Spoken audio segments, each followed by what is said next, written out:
আসসালামু আলাইকুম। সম্মানিত কৃষি উদ্যোক্তা ভাইরা, আশা করি সবাই ভালো আছেন।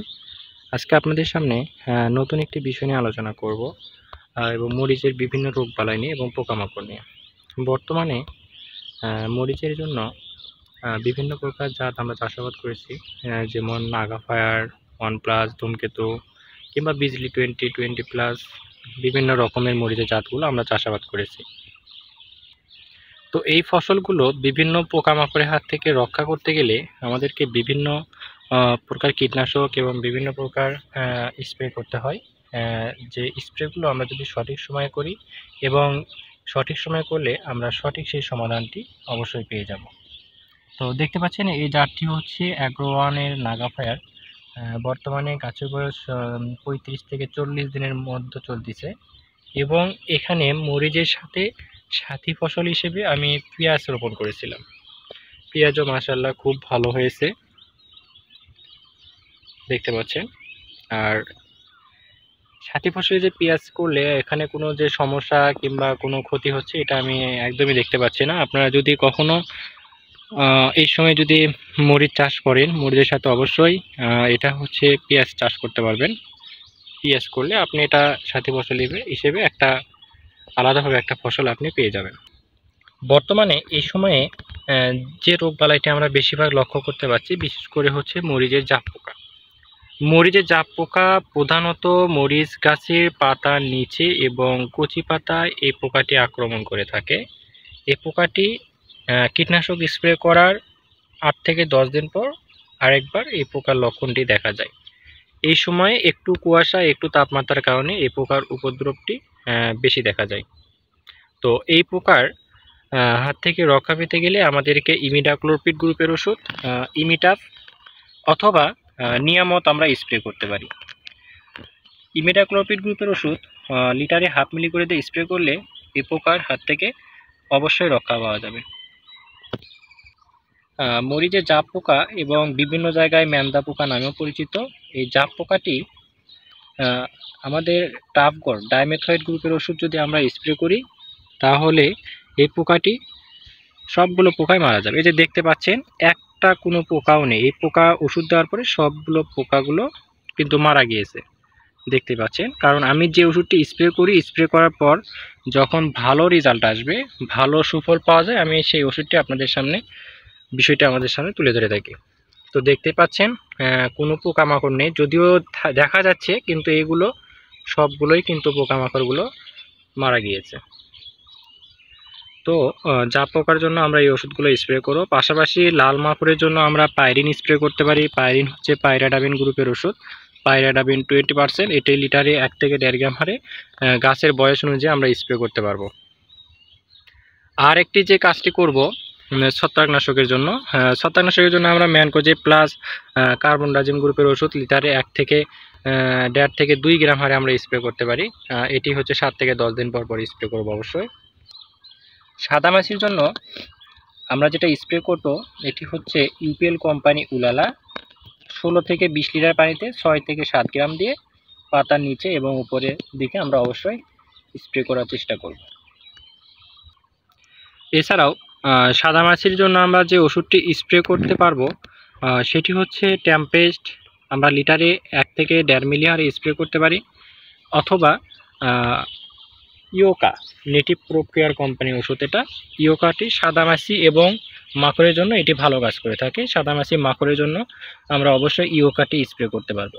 ইয়োকা লিটারে 1 থেকে 1.5 মিলি হারে গাছের বয়স অনুযায়ী আমরা স্প্রে করতে পারবো। এখানে যে গাছগুলো দেখতে পাচ্ছেন, এখানে প্রায় 500 পিসের মতো আমার মরিচের চারা রয়েছে। গাছগুলো একই সমান, কোনো গাছে কুকরি কিংবা কোনো ভাইরাস কোনো কিছু এখানে দেখা যাচ্ছে না। আর পাশাপাশি আপনারা যদি মাকড়ের জন্য ওভেরন স্প্রে করতে পারবেন, ওভেরন লিটারে 1 মিলি করে আমরা স্প্রে করতে পারি।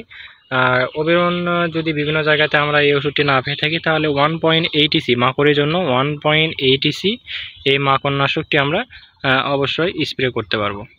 মাকড়নাশকটি অবশ্যই 7 থেকে 10 দিন পর পর কিছু পরিমাণ করে আমরা স্প্রে করব, তাহলে দেখা যাবে যে আমাদের গাছে কোনো রোগবালাই কিংবা পোকামাকড় দেখা যাবে না।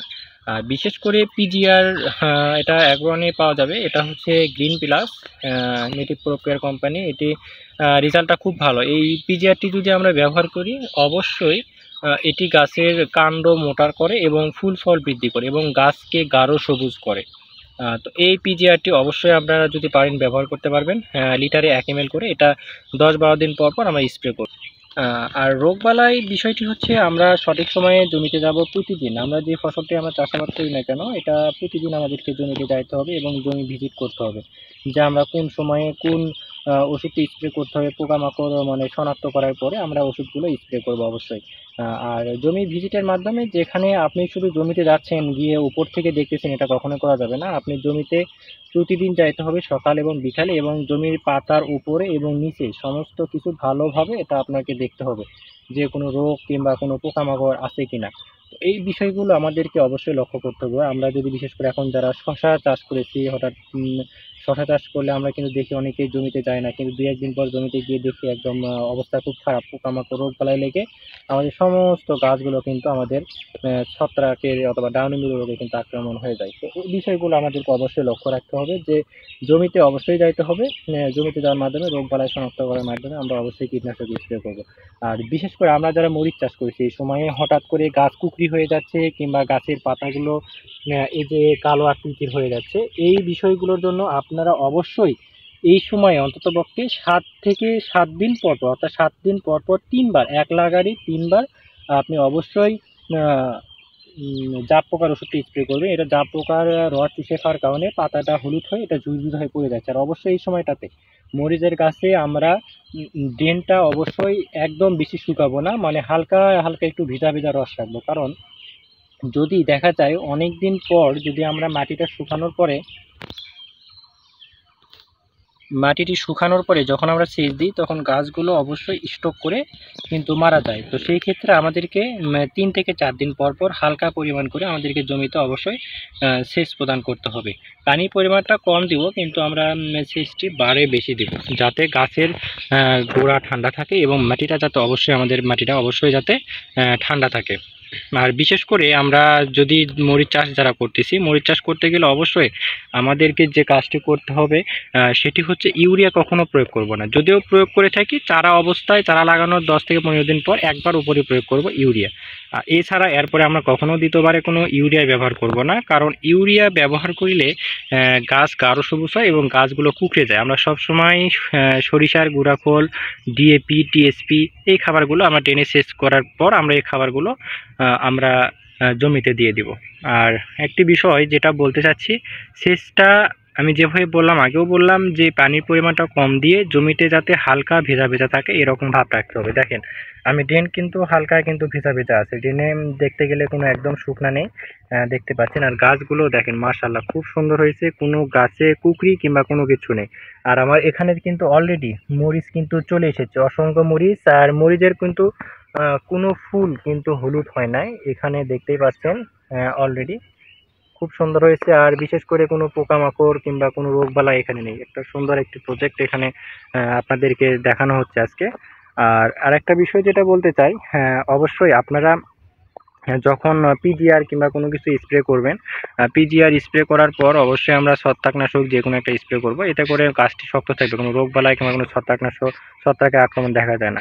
এই সময় ছত্রাক আক্রমণ অতটা করে না, কিন্তু তারপরে আমরা মাঝে মধ্যে অবশ্যই ছত্রাকনাশকটি স্প্রে করব, কারণ ছত্রাকনাশক স্প্রে করলে গাছগুলো সুন্দর থাকবে এবং কোনো ছত্রাক আক্রমণের কোনো ভয় থাকবে না। আর একটা বিষয়, ছত্রাক বিশেষ করে তখনই দেখা যাবে কিছু দিন পর, যখন বর্ষা মাস চলে আসবে, তখন দেখবেন যে হঠাৎ করে প্রচুর বৃষ্টি হওয়ার পর হঠাৎ করে যে তাপমাত্রা দেখা যায়, একটা ব্যাপক একটা তাপমাত্রা আসে, ওই সময়টাতে গাছে হচ্ছে ছত্রাক দেখা যায়। তো এই ছত্রাক দেখা দিলে কিন্তু তখন কিন্তু আমাদেরকে অবশ্যই নাটিভো স্প্রে করতে হবে, অথবা মিস্টার টপ এই গ্রুপের ওষুধগুলো আমাদেরকে অবশ্যই স্প্রে করতে হবে। কারণ সঠিক সময়ে যদি সঠিক পরামর্শ যদি কোনো কিছু না জানেন, অথবা কোন সময় কোন রোগ বালাই আসে এই বিষয়ে যদি আপনি ধারণা না জানেন, তাহলে কিন্তু আপনি যে কোনো ফসল করে আপনি যতটাই লাভ দেখেন না কেন, আপনি অবশ্যই কিন্তু লসের সম্মুখীন হবেন। এটা অবশ্যই যেটা সবাই জানে। আর অবশ্যই একটা জিনিস মাথায় রাখবেন, যে কোনো ফসল চাষাবাদ করার আগে অবশ্যই রোগ বালাই সম্বন্ধে জেনে বুঝে আপনারা অবশ্যই চাষাবাদ করবেন। কারণ রোগ বালাই সম্বন্ধে না বুঝে যদি আপনি চাষাবাদ করতে নামেন তাহলে এখানে বিভিন্ন রোগ বালাই অ্যাটাক করবে, আপনি নিজেও বুঝতে পারবেন এবং আপনার প্রজেক্ট সমস্যা হয়ে যাবে। এখানে বিভিন্ন মনোভাব তৈরি হবে যে বীজ ভালো না কিংবা কীটনাশক ভালো না। আসলে চাষাবাদ করতে গেলে রোগের সম্মুখীন হতেই হবে, এটা মাস্ট বি। রোগ আসবেই, কিন্তু আপনাকে আবহাওয়ার উপর অনেক কিছু ডিপেন্ড করে। তো এই বিষয়গুলো মেনে আমাদেরকে সঠিক সময়ে সঠিক ওষুধ কিংবা কীটনাশক রোগ বালাই জেনে বুঝে আমাদেরকে অবশ্যই স্প্রে করতে হবে। আর মরিচ গাছে ম্যাপ পোকা, অর্থাৎ দেখা যায় যে পাতার উপরে একটা মানচিত্রের মতো একটা আঁকানোর মতো একটা লক্ষণ দেখা যায়। এই লক্ষণটার যদি আপনারা দেখতে পারেন, এটা হচ্ছে ম্যাপ পোকা বলা হয় অথবা লিফ মাইনার বলা হয়। তো এই পোকা যদি কখনো আপনার মরিচ গাছে কিংবা শশা গাছে, করলা গাছে, টমেটো গাছে এই রোগগুলো, এই পোকাটি যদি দেখা যায়, এই পোকার জন্য অবশ্যই আপনি সাইপারমেথ্রিন গ্রুপের ওষুধ লিটারে হচ্ছে 1 ml অথবা গাছের বয়স অনুযায়ী 1 থেকে হাফ মিলি করে এটা স্প্রে করলে আপনি দেখবেন এই লিফ মাইনার পোকাটি আর থাকবে না। আর মোজাইক ভাইরাস, মরিচের ভাইরাস দমনের জন্য আমরা যেটা করব, ভাইরাস কিন্তু জাপ পোকার আক্রমণের কারণে হয়ে থাকে। জাপ পোকা আক্রমণ করলে ভাইরাসটি দেখা যায়। তো জাপ পোকার জন্য আমরা অবশ্যই ইমিডাক্লোপিড গ্রুপের ওষুধ অবশ্যই স্প্রে করব 7 থেকে 10 দিন পর পর। আর পাতা কুঁকড়ানো, আমি যেটা বললাম, আবারও একটা বিষয় আপনাদের সামনে তুলে ধরতে চাই। অনেকে বলতেছে মরিচের পাতা কুঁকড়ে যাচ্ছে। দেখেন, আপনাদের জমি তখনই পাতা কুঁকড়ে যাচ্ছে আপনি দেখবেন আপনার জমিতে কোনো রস নাই। আপনার ড্রেনে কী রকম রস থাকলো সেটা দেখা যাবে না আপনার ড্রেনে। ড্রেনে রস আছে কিনা এটা আপনাকে দেখতে হবে। অবশ্যই মাটিতে 4 দিন পর পর অবশ্যই মাটিতে সেচ দেবেন। এই সেচের মাধ্যমে আপনার একটা গাছও আপনার পাতা কুঁকড়ে যাবে না, এটা আপনার গ্যারান্টি দিয়ে বলতে পারি। আপনি সেচ দেবেন 4 দিন 5 দিন পর পর, অল্প পরিমাণ করে 4 থেকে 5 ইঞ্চি পরিমাণ করে হালকা করে সেচ দেবেন। মাটি ঠান্ডা থাকবে, আপনার গাছ কোনো কুঁকড়ে যাবে না। এই সামনে হিট টেম্পারেচার যে তাপমাত্রা আসবে, গ্রীষ্মকাল আসতেছে, এই সময়টাতে দেখা যাবে যারা জমিতে সবসময় হালকা ভেজা ভেজা ভাবটা রেখেছে এদের জমিতে কোনো পাতা কুঁকড়ায় যাবে না 100% এটা, এবং গাছও ওয়েলিং করবে না। এই সময় দেখা যায় যারা দীর্ঘদিন পর সেচ দিবে, মাটি শুকাবে, হঠাৎ করে সেচ দিবে, গাছগুলো কিন্তু স্টক করে মারা যাবে। তো এই কাজটা কখনো করবেন না। তো আমার এই ভিডিওটিতে যদি আপনাদেরকে ভালো লেগে থাকে, আমি এই ভিডিওটির মাধ্যমে আরও এই জমির আপডেট জানাবো আপনাদেরকে, যে এখানে আমি কিভাবে পরিচর্যা করছি A to Z, আমি কয়দিন পর পর সেচ দিচ্ছি, এবং এরপরে আমি যে দেখেন এই যে জমিটা নিড়ানি দেওয়া হয়েছে অলরেডি। এই নিড়ানির পর এখন আমি যে কি কি খাবার দিব, এই খাবারগুলো আমি দিয়ে থাকবো, সব কিছু আপনাদেরকে ভিডিওর মাধ্যমে আমি আপনাদেরকে তুলে ধরবো। তো দর্শক ভালো থাকবেন। আর আপনাদের কোনো যদি মতামত কিংবা কোনো কিছু জানার প্রয়োজন থাকে অবশ্যই এই ভিডিওর কমেন্টে অবশ্যই লিখবেন। আর বিশেষ করে নতুন কোনো ভিডিও যদি আপনারা পেতে চান আমাদের এই চ্যানেলটিতে অবশ্যই কমেন্ট করবেন যে এই ভিডিওটি করলে আমাদেরকে জন্য সুবিধা হবে, তাহলে আপনাদের সুবিধার্থের জন্য আমি নেক্সটে এই ভিডিওটি এই রোগের উপর আপনাদেরকে করে থাকবো। আর বিশেষ করে যে চাষাবাদ করেন না কেন, জেনে বুঝে আপনি ওষুধটি স্প্রে করবেন, ভুল স্প্রে করবেন না, কারণ একটি ভুল স্প্রের মাধ্যমে আপনার প্রজেক্টটি নষ্ট হয়ে যেতে পারে। তো আজকে এই পর্যন্তই সবাইকে। আর আমার এই চ্যানেলটি যারা নতুন অবশ্যই আমার চ্যানেলটি সাবস্ক্রাইব করবেন, আর যারা অলরেডি সাবস্ক্রাইব করেছেন তাদেরকে অসংখ্য ধন্যবাদ। ভালো থাকবেন। আসসালামু আলাইকুম।